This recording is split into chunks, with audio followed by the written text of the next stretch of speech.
வணக்கம். ஜோதிடர் சேலம் உமாராணி. இன்றைய பதிவு. இன்னைக்கு பார்க்குற பதிவு என்ன அப்படின்னா, திருமணத்தால் பாதிப்பு அடையும் லக்கினங்கள் எவை அப்படின்னு பார்க்கலாங்க.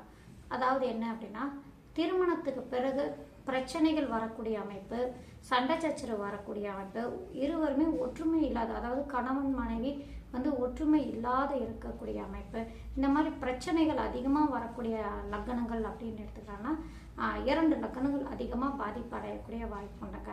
அது என்ன லக்கினம் அப்படின்னு எடுத்துக்கிட்டோம்னா, கடக லக்கினமும் சிம்ம லக்கினத்தில் பிறந்தவங்களுக்கு திருமணத்துக்கு பிறகு அவங்களுக்கு வாழ்க்கை மாற்றங்கள் அதிகமாக ஏற்படுத்தக்கூடிய வாய்ப்பு உண்டு. கடக சிம்ம லக்கினத்துக்கு பொறுத்த வரைக்கும் பாருங்கள், அவங்களுக்கு திருமண வாழ்க்கையில் கொஞ்சம் சிக்கல்கள், பிரச்சனைகள், பாதிப்புகள் எல்லாம் அதிகமாக ஏற்படுத்தக்கூடிய வாய்ப்பு உண்டு அப்படின்னு சொல்லப்பட்டிருக்காங்க. இப்போ எதனால் இது இந்த லக்னத்தில் பிறந்தவங்களுக்கு அதிகமாக பிரச்சனைகள், பாதிப்புகள் ஏற்படுத்தக்கூடிய அமைப்பு உண்டு அப்படின்னா, எல்லாருக்குமே அப்படிதான் இருக்குமானா, ஒரு சிலருக்கு தான் பாதிப்பு அதிகமாகவும், ஒரு சிலருக்கு மத்திமையான, அதாவது பிரச்சனைகள் இருக்கும். ஒரே குடும்பத்தில் ஒத்துமை இல்லாமல் ஏதோ குடும்பத்துக்காக, அதாவது குழந்தைங்களுக்காக, அவங்களுடைய கௌரவத்துக்காக, சொந்த பந்தத்துக்களுக்காக இந்த மாதிரி நான் ஒத்துமையாக ஒரு வீட்டில் இருக்கிறாங்கப்பா, ஆனால் கணவன் மனைவியாக நான் எங்களால் இருக்க முடியல அப்படிங்கிற ஒத்துமை இல்லாத அமைப்புலாம் இருக்கக்கூடிய அதிகமாக வாய்ப்பு அப்படின்னு எடுத்துக்கிட்டா இந்த கடக சிம்ம லக்னத்துக்கு.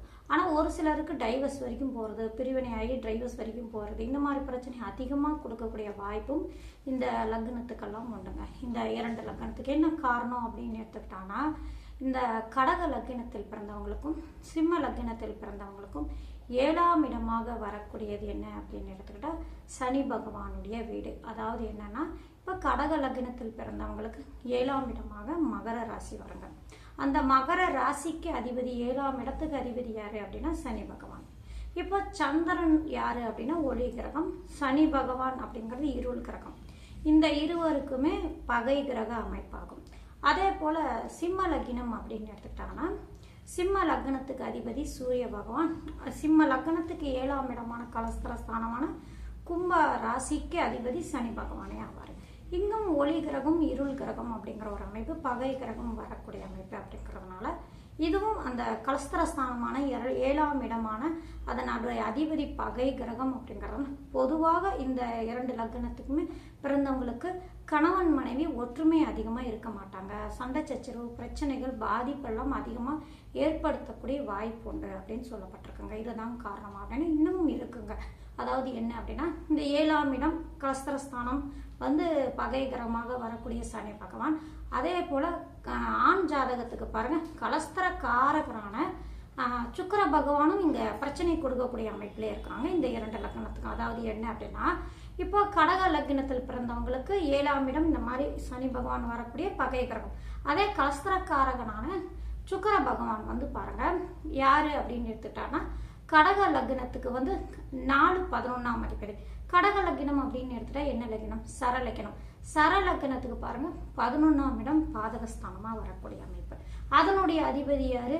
கலஸ்திர காரகரான சுக்கிர பகவான் ஆவார் இல்லைங்களா? அதே போல சிம்ம லக்னத்துக்குன்னு எடுத்துக்கிட்டான்னா பாருங்க, அது ஸ்திர லக்னம்.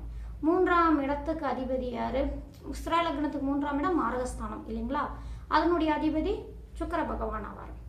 இப்போ இந்த 2 லக்னத்துக்குமே பாருங்க, 7ஆம் இடம், 7ஆம் அதிபதி பகை கிரகம், கலஸ்திரக்காரகனான சுக்கிர பகவானும் மாரகாதிபதியாகவும் பாதகாதிபதியாகவும் வரக்கூடிய அமைப்பு அப்படிங்கிறதுனால இந்த 2 நிலைகளுமே இந்த சிம்ம லக்னத்தில் பிறந்தவங்க ஆண் ஜாதகத்துல இந்த மாதிரி இருக்கும் பட்சத்துல அவங்களுக்கு வரக்கூடிய வாழ்க்கை துணையால ஒரு நிம்மதி இல்லாத சூழ்நிலை, அல்லது இவங்களால அவங்களுக்கு நிம்மதி இல்லாத சூழ்நிலை, இந்த மாதிரி அமைப்புகள் எல்லாம் அதிகமா ஏற்படுத்தக்கூடிய வாய்ப்பு அதிகமாக உண்டு அப்படின்னு சொல்லப்பட்டிருக்காங்க. சரிங்களா?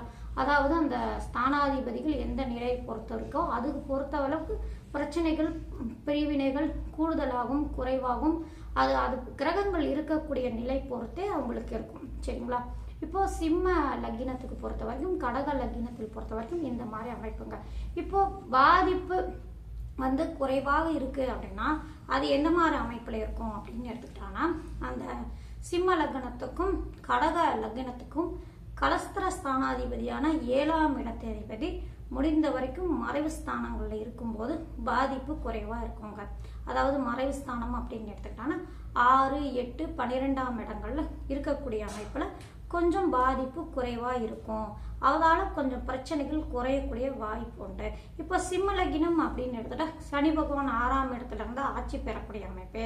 இதுவும் பாதிப்பு வராதா அப்படின்னா இது ஆட்சி பெற்று இருக்கக்கூடிய அமைப்பு கொஞ்சம் பாதிப்பு கொடுக்கும். ஆனால் அந்த 6ஆம் இடத்துக்கு வலுப்படுத்தக்கூடிய அமைப்பு அப்படிங்கிறதுனால அவர் தொழிலுக்கு காரகரங்கிறதுனால அதுக்குண்டான பலனும் கொடுக்கும். சரிங்களா? அதுவே அந்த 6ஆம் இடத்துல வலுப்பெற்றிருந்து குருவின் பார்வை, இந்த மாதிரி ஏதாவது சுப கிரகங்களுடைய பார்வை இந்த மாதிரி அமைப்பில் இருந்தாலும் நன்மையும் தரக்கூடிய அமைப்பு. அல்லது 6ஆம் இடத்துல இருக்கக்கூடிய சனி பகவான் வக்ரம் ஆயிட்டாலும் பாதிப்பு கொஞ்சம் குறையக்கூடிய அமைப்பு தாங்க. சரிங்களா? அடுத்தது இந்த மாதிரி மறைவு ஸ்தானங்கள்ல இருந்தால் அவங்களுக்கு பாதிப்பு கொஞ்சம் குறையக்கூடிய வாய்ப்பு உண்டுங்க. அடுத்தது ராகு கேதுவோட சம்பந்தம் பெறுவது, இதுவும் பாதிப்பு குறையக்கூடிய வாய்ப்பு உண்டு. அடுத்தது 6ஆம் இடத்தில் இருக்கக்கூடிய 6, 8, 12ஆம் இடத்தில் இருக்கக்கூடிய இந்த கலஸ்தர ஸ்தானாதிபதி வலு பெறக்கூடாது.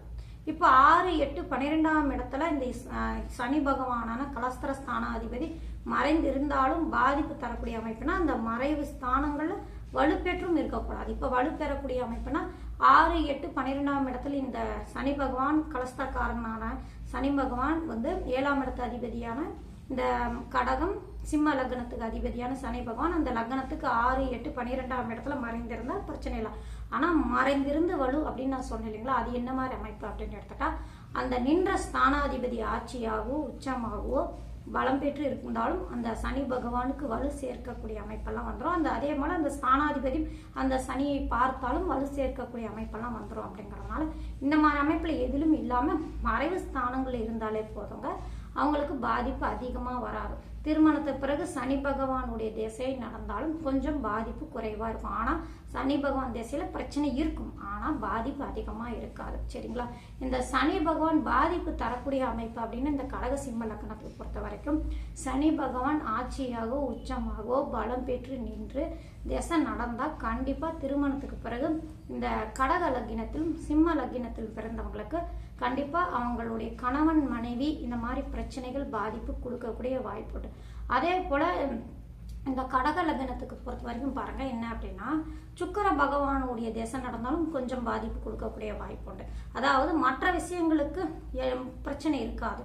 அதாவது வெளி வட்டாரம், போக்குவரத்து, வசதி வாய்ப்பு இது மாதிரி பிரச்சனை எல்லாம் அவங்களுக்கு எதுவும் இருக்காது. சுக்கிரனுக்கு உண்டான பலன்கள் அதிகமாக அவங்களுக்கு நல்லபடியாக நடக்கும்.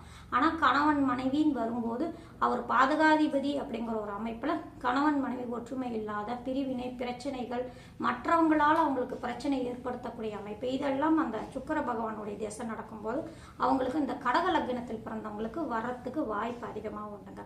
அதே போல் சிம்ம லக்னத்தில் பிறந்தவங்களுக்கும் சுக்கிரனுடைய திசை நடந்தால் அவரும் கணவன் மனைவி கொஞ்சம் ஒற்றுமை குறைபாடு வரக்கூடிய வாய்ப்பு உண்டு. ஜாதகருக்கே கொஞ்சம் உடல் ஆரோக்கியம் கொஞ்சம் குறைபாடு எல்லாம் வரக்கூடிய, ஏன்னா 3ஆம் இடத்துக்கும் அதிபதி அப்படிங்கிறதுனால அந்த 3ஆம் இடத்துக்கு மறைந்து இருந்தா ஒன்றும் பிரச்சனை இல்லை, தொழில வளர்ச்சி இருக்கும், நல்லபடியா இருக்கும். கணவன் மனைவியிலே கொஞ்சம் ஒற்றுமை கருத்து வேறுபாடு இருந்தாலும் மற்ற விஷயங்கள் தொழில நல்ல அமைப்புல இருக்கும். ஆனா 3ஆம் இடத்துக்கு வலு சேர்க்கக்கூடிய அமைப்புனா கூட பிறந்தவங்களோட ஒத்துமை இல்லாத அமைப்பு இந்த மாதிரி பிரச்சனைகள்லாம் உங்களுக்கு வரக்கூடிய அமைப்பு. ஆனா கணவன் மனைவி அப்படின்னு வரும்போது கொஞ்சம் பிரச்சனை தரக்கூடிய வாய்ப்பு அதிகமா உண்டு சுக்கரனுடைய சம்பந்தப்பட்ட திசை நடக்கும் காலகட்டங்கள். சரிங்களா? அதே போல சனி பகவான் திசை நடந்தாலும் சம்பந்தம் பெற்ற கிரகங்களுடைய திசை நடந்தாலும் அந்த சனி பகவான் வலுத்திருந்தாலும் பிரச்சனைகள் சங்கடங்கள் பாதிப்புகள் அதிகமாக கொடுக்குங்க. இப்ப பாதிப்பு அதிகமா இருக்குன்னா சனி பகவான் வலுத்திருந்தா கடக சிம்ம லக்னத்துக்கு பாதிப்பு அதிகமாக கொடுக்கக்கூடிய வாய்ப்பு உண்டு கணவன் மனைவி இடையே. அதுவே பிரிவினை வரைக்கும் டைவர்ஸ் அப்படிங்கிற ஒரு பெரிய விஷயம் நோக்கி போறாங்க அப்படின்னா அந்த குடும்ப ஸ்தானத்தையும் நம்ம சேர்த்து தான் நிர்ணயம் பண்ணணும்.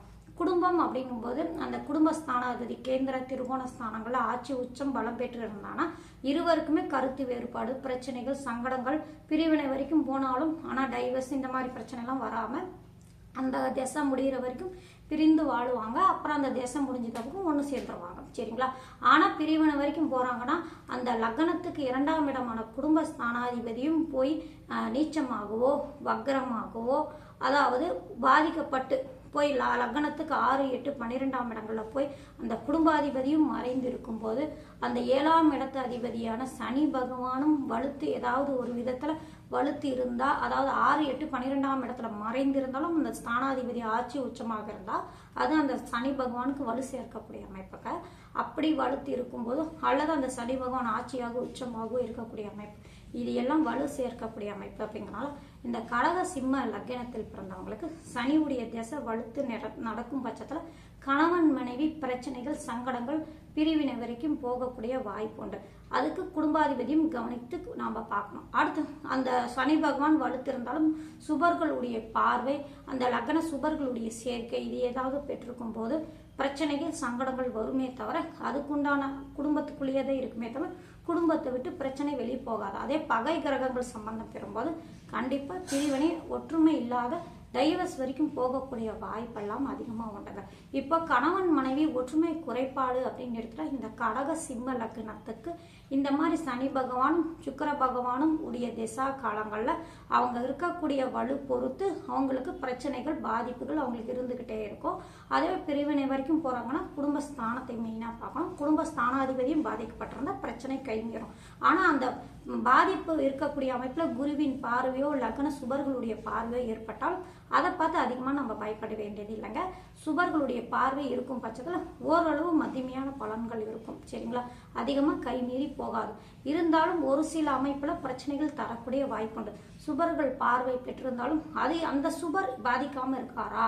ஏன்னா ஒரு சுபருடைய பார்வை அந்த கிரகத்து மேல இருந்தாலும் அந்த சுபருடைய பார்வை வலுவா இருக்கா அப்படின்னா அந்த சுப கிரகமான பார்க்கக்கூடிய சுப கிரகமானது வலு பெற்று நின்றுதான் பார்க்கணுமே தவிர வலு இழந்து பாதிக்கப்பட்டு பார்த்தாலும் அந்த பார்வைக்கு பலன் இல்லாம போயிடுங்க.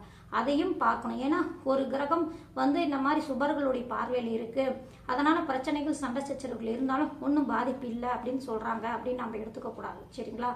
அந்த சுப கிரகத்துடைய பார்வை நாம ஆய்வு பண்ணிடணுங்க. பார்வை எந்த அளவுக்கு இருக்கு, வலு சேர்க்கக்கூடிய பார்வையா இருக்கா?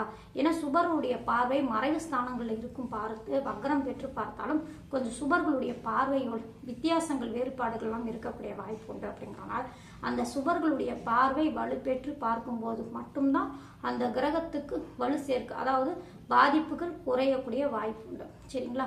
இதெல்லாம் கவனித்தே நிதானமா கவனிச்சு செக் பண்ணி தான் நம்ம நிர்ணயம் பண்ணக்கூடிய அமைப்பு.